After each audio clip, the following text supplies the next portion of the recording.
Paano nga ba i-counter si Derot sa XP lane? Kung una mong first na gagawin ay tumawag ng kakampi syempre, di mo kakayanin si Derot sa early game. Then dumalaw nga kami sa mid kasi may gumagalaw na puno doon. Then pinatingnan ko kay Tigreal kung puno ba talaga yung naputol namin. Anong puno ba yan, Tigreal? Ewan ko anong puno to pero meron nga lang siyang ganito. Huwag mong masyadong galawin pre, parang may lumalabas. Tarantado ka. Sabi mo kasi hawakan. At kung di ka pa naka-follow sa akin ay mag-follow ka na! Buti nga ay sinamahan pa ako ni Tigreal dito sa top at napitas ko pa si Novaria dito. Then pagbalik ko sa bot ay tinulungan ko si Lucas. Oy pre, tama na, akin yan. Pero bigla silang ng ambush at napitas ko pa nga si Beleric dito.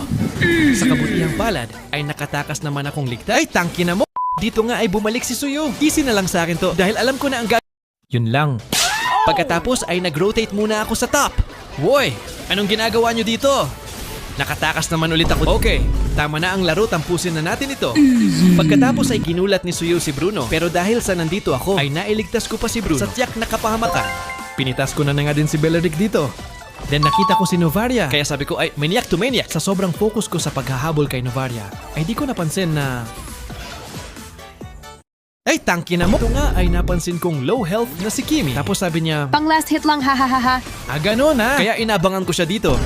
Ano yung sinasabi mo kanina, ah? Dito nga ay namali ng dash si Suyu. Kay pinitas ko na siya dito. O ako na bahala sa punong to.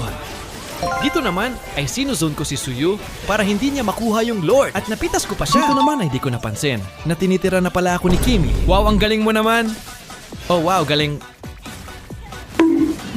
Dito nga ay napitas ko si Derot. Pupunta sana akong mid kaso. Ewan ko ba bakit nandito yung tank Dito nila. naman ay nakakuha ako ng 2 kill sa mid. Wala kang takas sa akin, Novaria. Easy. Oh, wait lang. Teka lang, time per... Ako na bahala dito. Bakit mo nipapalo ang aso ko? Bakit ha? Dito naman ay napitas ko ulit siya. Oh, meron pang isa. Tingnan nyo to, guys. Kung paano namin pinagpasa-pasahan yung puno sa mid. Hindi nga namin pinaalis si Beleric dito. Parang yung kaibigan mong pasyay-syay pa. Yung kailangan mo pang piliting ipasok sa bahay niyo. Dito naman ay akala ko kayang-kaya ko na si Derot. Grabe namang damage yan. Na, boring alat. Hay nako!